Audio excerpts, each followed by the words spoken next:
बच्चों, जो UP board में पेपर पूछे गए हैं 2020 में, उन पेपर में से जो न्यूमेरिकल हैं आपको बता रहा हूँ। तो सबसे पहले जो न्यूमेरिकल बताऊँगा, सॉलिड स्टेट जो हमारा पाठ चल रहा है ठोस अवस्था का, उससे जो क्वेश्चन पूछे गए हैं, मेरे पास 3 सेट है पेपर के, उन तीनों में से जितने भी क्वेश्चन कराऊंगा उसके बाद बाकी के न्यूमेरिकल आपको कराऊंगा। पहला क्वेश्चन है, एक धात्विक तत्व का क्रिस्टल जालक घनीय है। इकाई कोष्ठिका के प्रत्येक किनारे की लंबाई 2 × 10⁻⁻8 सेंटीमीटर है। धातु का घनत्व 2.5 ग्राम प्रति सेंटीमीटर क्यूब है। 200 ग्राम धातु में इकाई कोष्ठिकाओं की संख्या क्या होगी।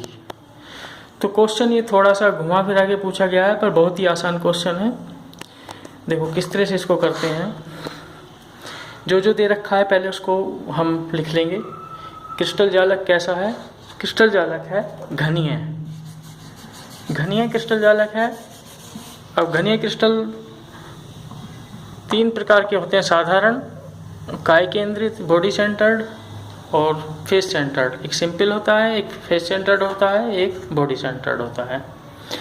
ये इसमें नहीं दिया, केवल दिया है कि क्यूबिक है वो। क्यूबिक का मतलब तीनों भुजाएं उसकी बराबर हैं और किन्हीं भी 2 भुजाओं के बीच का कोण 90 अंश का है। अब इसमें और क्या दे रखा है? एकक कोष्ठिका की भुजा, यूनिट सेल जो इकाई कोष्ठिका है उसकी भुजा है 2 × 10⁻⁻8 सेंटीमीटर। और जो धातु है जिसका एक क्रिस्टल है उसका घनत्व है 2.5 ग्राम प्रति सेंटीमीटर क्यूब। और धातु का कुल द्रव्यमान है 200 ग्राम। हमें निकालना है इस 200 ग्राम में यूनिट सेल की संख्या क्या होगी, इकाई कोष्ठिकाओं की संख्या क्या होगी। तो देखो किस तरह से करते हैं। बहुत ही सिंपल क्वेश्चन है, थोड़ा सा घुमा दिया है, उसकी वजह से थोड़ा कठिन ये स्टूडेंट्स को लगा होगा, पर वास्तव में बहुत आसान है। देखो हम कैसे निकालते हैं द्रव्यमान, ये घनत्व कैसे निकालते हैं। घनत्व बराबर होता है द्रव्यमान बटे आयतन। चूँकि घनत्व बराबर द्रव्यमान बटे आयतन। अब देखो घनत्व कितना दे रखा है, 2.5 ग्राम प्रति सेंटीमीटर क्यूब।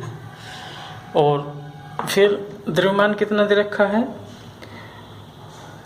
द्रव्यमान यहाँ पे क्या आएगा, एकक कोष्ठिका का। एकक कोष्ठिका का यदि हम द्रव्यमान निकालें तो कुल द्रव्यमान है, एकक कोष्ठिका का द्रव्यमान। एक बात ध्यान देंगे, जो किसी भी पदार्थ का घनत्व होता है तो पूरे पदार्थ का भी घनत्व वही होता है जो उसके छोटे से भाग का घनत्व होता है। यदि वो धातु का घनत्व 2.5 है तो उसके जो एकक कोष्ठिका होगी, जो यूनिट सेल होगी, उसका भी घनत्व 2.5 ग्राम प्रति सेंटीमीटर क्यूब होगा। तो घनत्व से हम एकक कोष्ठिका का द्रव्यमान हम ज्ञात करेंगे। एकक कोष्ठिका का द्रव्यमान बटे एकक कोष्ठिका का आयतन। एकक कोष्ठिका का आयतन, कोष्ठिका का आयतन बराबर, अगली लाइन में लिखते हैं 2.5। अब एकक कोष्ठिका का द्रव्यमान मान लिया हमने, ये W ग्राम है। और एकक कोष्ठिका का आयतन घन है, ये घनीय है, तो घन की भुजा हो जाएगा, ये घन की भुजा 2 × 10⁻⁻8 सेंटीमीटर। तो आयतन कैसे निकलेगा, भुजा की घात 3 से 2 × 10⁻⁻3। इसके बाद इधर देखते हैं, बराबर ये 2.5 बराबर W बटे 2 की घात 3 हो जाएगा 8 गुणा, और 10 की घात -8 की घात 3 हो जाएगा 10 की घात -24। तो इसीलिए W बराबर 2.5 गुणा 8 गुणा 10 की घात -24।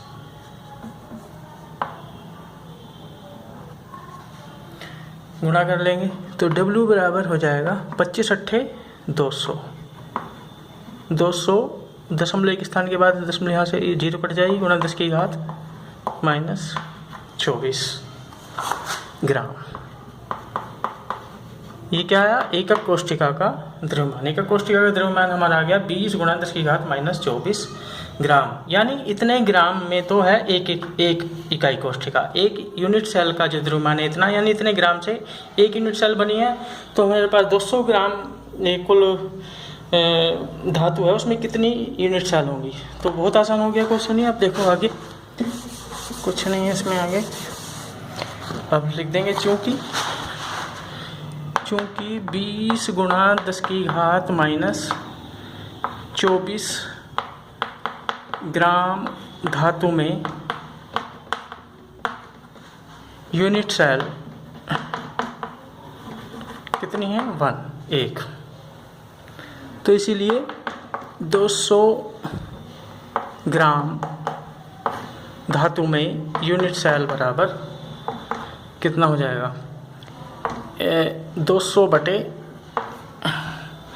20 गुणा 10 की घात -24। 20 धाम 200 तो ये हो गया बराबर 10 गुणा 10 की घात -24। तो क्या है? बराबर 10 की घात 23।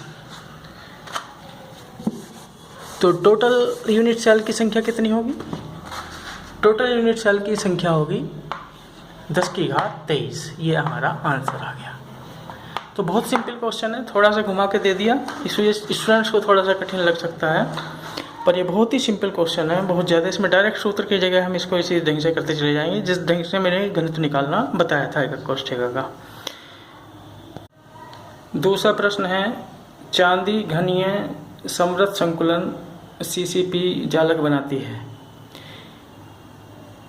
इसके क्रिस्टल की एक्स किरण जांच से ज्ञात हुआ कि इसके एकक सेल के कोर की लंबाई 408.6 पिकोमीटर है। चांदी के घनत्व की गणना कीजिए।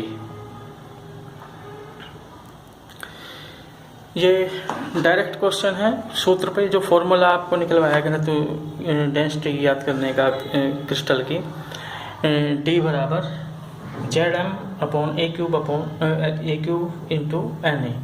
ये डायरेक्ट सूत्र इसमें लगेगा और ये हल हो जाएगा। Z है कणों की संख्या यूनिट सेल में, M है एक कण का अणुभार या परमाणु भार, A है भुजा यूनिट सेल की भुजा और Na है अवागाद्रो संख्या। इसमें वैल्यू पुट कर देंगे डायरेक्ट। देखो क्रिस्टल कैसा है? CCP यानी क्यूबिक क्लोज पैकिंग क्रिस्टल है। तो क्यूबिक क्लोज पैकिंग किस में बनती है? फलक केंद्रित फेस सेंटर्ड क्रिस्टल में बनती है। तो उसके जो यूनिट सेल होती है उसमें कणों की संख्या कितनी होती है? 4 कण होते हैं। और यूनिट सेल की भुजा दे रखी है 408.6 पिकोमीटर। पिकोमीटर को यहीं पे साथ ही साथ हम सेंटीमीटर में बदल लेंगे। 1 पिकोमीटर में होते हैं 10 की घात -12 मीटर। तो सेंटीमीटर में जब हम कन्वर्ट करेंगे, इसको चेंज करेंगे तो 10 की घात -10 से गुणा कर देंगे तो सेंटीमीटर में बदल जाएगा। और Ag का परमाणु भार यानी जिससे ये क्रिस्टल बना है, वो चांदी का जो परमाणु भार है वो 107.9 है। ये मान हो जाएगा m का। और अवागाद्रो संख्या का मान हमें पता ही होता है 6.022 गुणा 10 की घात 23, जिसको हम 1 मोल भी कहते हैं। ये मान हम इस सूत्र में रख देंगे। Z की जगह लिखेंगे 4, M की जगह लिखेंगे चांदी का परमाणु भार 107.9 और A ये है भुजा यूनिट सेल की भुजा दे रखी है 408.6 गुणा 10 की घात -10 सेंटीमीटर और Na अवागाद्रो संख्या का मान 6.022 गुणा 10 की घात 23। गुणा भाग कर लेंगे, गुणा भाग होकर के जो आएगा वो हमारा उत्तर आ जाएगा। उत्तर होगा ग्राम प्रति सेंटीमीटर क्यूब में। तो उसका मात्रक जो आएगा वो आएगा ग्राम प्रति सेंटीमीटर क्यूब। तो ये गुणा भाग वैल्यू पुट करके आप कर सकते हैं आसानी से गुणा भाग का काम। तो ये क्वेश्चन आसान है काफ़ी और कर लेंगे इसे। तीसरा क्वेश्चन है, आद्य घनीय एकक कोष्ठिका में कणों की संख्या कैसे ज्ञात करते हैं? चित्र की सहायता से समझाइए। आद्य घनीय एकक कोष्ठिका मतलब सिंपल क्यूबिक यूनिट सेल। तो सिंपल क्यूबिक यूनिट सेल जो होती है उसका चित्र ये बनाया। देखो सिंपल क्यूबिक यूनिट सेल में केवल जो कॉर्नर्स होते हैं, कोने होते हैं, उन पर अवयवी कण पाया जाता है।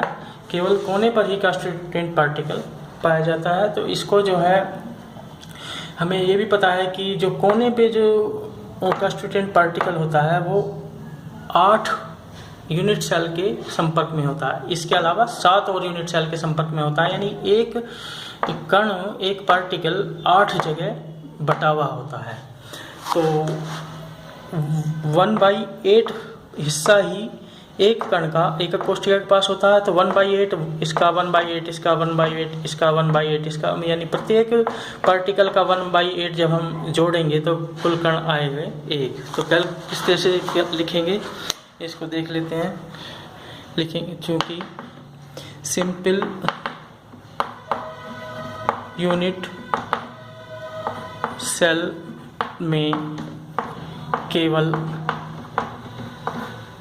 कोनों पर कण होते हैं तथा कोने का प्रत्येक कण कुल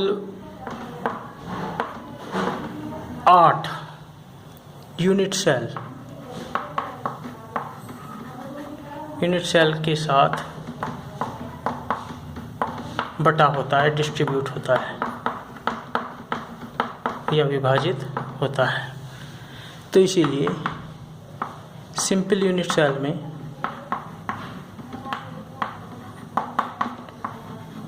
में कुल कण 8 कोनों के हिसाब से 8, और प्रत्येक 8 जगह बटा हुआ है तो गुणा 1/8 बराबर 1 कण। जो मैंने पढ़ाया है, नोट्स आपको बनवाए हैं, जो वीडियो में समझाया है, तो ये मैं आपको बता चुका हूँ पहले भी क्वेश्चन, फिर भी मैंने दोबारा बता दिया डिटेल में। ये क्वेश्चन 3 मार्क्स में दिया गया है। जो पहले जो 2 क्वेश्चन है 2 मार्क्स के हैं, 2 नंबर के हैं, 3 नंबर का है।